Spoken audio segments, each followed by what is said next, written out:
বানৰ বিভীষিকাৰ মাজতেই নিৰ্লজ্জ ঘটনা।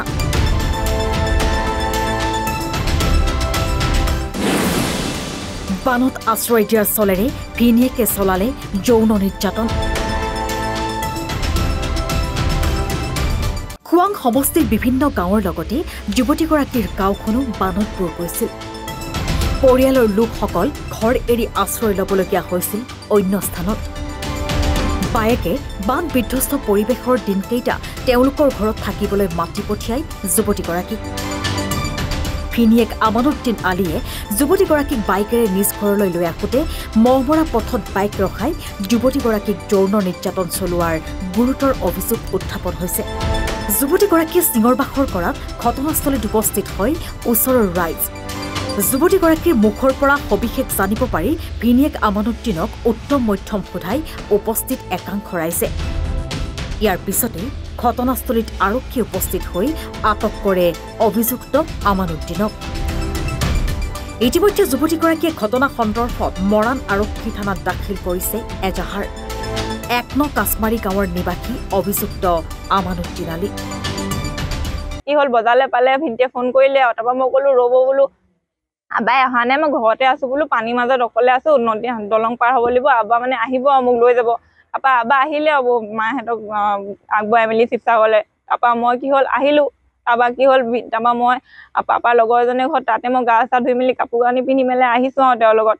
ৰাস্তাত কি হ'ল তেওঁ এবাৰ মোৰ ইয়াত এনেকৈ মাৰিছে, এবাৰ ইয়াত মাৰিছে, এবাৰ ইয়াত চিকু দিছে। মই তেওঁক কৈছো মোক নামাৰিবই এনেকৈ বোলো, নকৰিব আকৌ বোলো, মোৰ দুখ পাওঁ নহয় বোলো, আপোনাৰ হাতখন ইমান টান এনেকৈ নকৰিব মোক, মই তেনেকৈ কৈছোঁ। তাৰপৰা তেওঁ হাতখন এনেকৈ পিছফালে কৰি পেলাই ক'ত দুখ পাওঁ চাওঁ, কি এনেকৈ কৈছে, মই ধৰিব দিয়া নাই। তাৰপিছত আগলৈ গৈ আছে, মোক কৈছে তোৰ বোলে পিংকি বেয়া লাগিছে নি, তোৰ বেয়া লাগিছে নি, তোৰ বেয়া লাগিলে নি, সেনেকৈ কৈ আছে। তাৰপৰা মই কৈছোঁ বোলো অঁ বোলো মোৰ বেয়া লাগিলে বোলো, সেনেকৈ ক'লোঁ। তাৰপৰা কৈছে ক'ত বেয়া লাগিলে বোলে, মই ক'লোঁ মোৰ মনত বেয়া লাগিছে বোলো, সেনেকৈ ক'লোঁ। তাৰপিছত আকৌ কৈ আছে, মই ক'লোঁ জল্দি ব'লক ঘৰলৈ বোলো, বৰষুণ দি আছে, ইমান আন্ধাৰ হৈ গৈছে বোলো, ব'লক বোলো, কেলৈ তোৰ ভয় লাগে নি ৰাতি হ'লে বোলে, সেনেকৈ কৈছে। মই ক'লোঁ ব'লকচোন বৰষুণ দি আছে বুলি, মোৰ গা হাত বোলো ভাল নাই বোলো, ব'লক বোলো। তাৰপৰা তেওঁ কি কৈছে বাইকখন সেইটো সময়ত আকৌ লাহে লাহে গৈ আছে। তাৰপৰা এডোখৰ ৰাস্তা বনাই আছিলে মানুহ, সেইডোখৰত গৈ যেতিয়া পালে তেতিয়া মোক কৈ আছে ক'ত বেয়া লাগিলে ক না, ক'ত বেয়া লাগিলে ক না। মই ক'লোঁ বায়ে বোলো আপোনাক বোলো গালি দিব, গম পাব ইমান ৰাতি গৈছে নহয়, ইমান লাহে লাহে গৈছে বোলো, বায়ে গালি দিব। তাৰপৰা মোক ক'লে অ' বায়ে মোক কি কৰিব পাৰিব, মই ৰ'ব বোলো এতিয়া বাইক ফোন কৰিম, গম পাব তেতিয়া বোলো কি কৰিব পাৰিব আপোনাক। তেওঁ কৈছে মোক বায়ে কি কৰিব পাৰিবনো, কি কৰিব পাৰিব, সেনেকৈ কৈ আছে। সেই মানুহখিনি পাৰ হৈ পেলাই গ'ল। যেতিয়া অলপ নিজান জেগা পালে মোক কৈছে ক না ক'ত বেয়া লাগিছে তোৰ ক না, সেনেকৈ কৈছে। মই বোলো মোক ক'তো বেয়া নলগা, ব'লকচোন কবি নে নকওঁ বোলে, নক'লে বোলে বাইকখন এতিয়া ইয়াতে ৰখাই দিম বোলে। তাৰপৰা মোৰ বাইকখন কি হ'ল ৰখাই দিলে দেই ঘপককৈ। তাৰপৰা ৰখাই পেলাই এনেকৈ গাত সাবুতি মাবুতি ধৰি এইখিনিত একদম চুমা খোৱা নিচিনা এনেকৈ কৰিছে। তাৰপিছত মই আঁতৰাই দিছোঁ, নকৰিবচোন এইবিলাক ভাল নালাগে তেনেকৈ কৈছোঁ। তাৰপৰা ৰ বোলে মই পেচাব কৰি আহোঁ বোলে, এনেকৈ মই বাইকখনৰ ওপৰতে বহি আছিলোঁ। তাৰপৰা পিছফালে গ'লহে, ঘপককৈ পেচাব নকৰিলে নকৰিলে গমেই নাপাওঁ, ঘপককৈ আকৌ সাবুতি ধৰিলে লগালগ। সাবুতি একদম তাক জোৰেকৈ কামুৰি দিছোঁ, হাতখন কিটা দি আঁতৰাইছোঁ, মোক গোটেই ইয়াত টাচ কৰিছে, একদম জোৰে হেৰি কৰি দিছে, এবাৰ ডিঙিটো তেনেকৈ কৰি দিছে, একদম মানে একদম জোৰেকৈ হেৰি কৰি দিছে। তাৰপৰা মই তাক ক'লোঁ নকৰিব বোলো, মোৰ এনেকৈ দুখ পাইছোঁ এৰ কান্দিছোঁ, কেলৈ কৰিছে মোক এনেকৈ, এই কৰিয়ে আছে। তাৰপৰা কৈছে ঠিক আছে বোলে, কেলৈ কামুৰিছোঁ, ক'লোঁ দুখ পাই আছে কেলৈ মোক বোলো ইমান। তাৰপিছত পাব্লিক লাহে লাহে বহুত ভিৰ জমা হৈ গ'ল আৰু হেৰি হৈ গ'ল।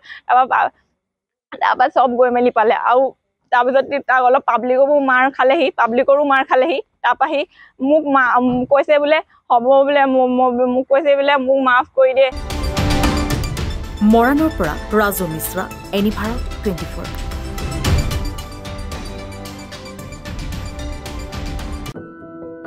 এনি ভাৰত 24ৰ প্ৰথম প্ৰয়াস জুবিন গাৰ্গৰ গীতৰ প্ৰতিযোগিতা, জুবিনৰ গানে কি আনে।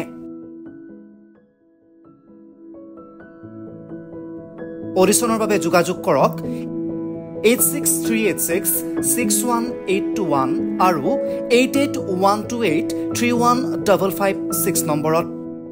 এনি ভাৰত 24 উদ্যোগত এটা নতুন সংগীতৰ প্ৰতিযোগিতা আয়োজন কৰা হৈছে, য'ত মোৰ গানৰ প্ৰতিযোগিতা হ'ব। আপোনালোকে তাত প্ৰতিযোগী হিচাপে আহিবলৈ পাৰিব আৰু মোৰ ফালৰ পৰা আন্তৰিক শুভকামনা জনাইছোঁ। আৰু অনুষ্ঠানটোৰ নাম হৈছে গানে কি আনে। সকলোকে মৰম জনাইছোঁ, সকলোৱে আহক, ইয়াত অংশগ্ৰহণ কৰক। Thank you very much, love U.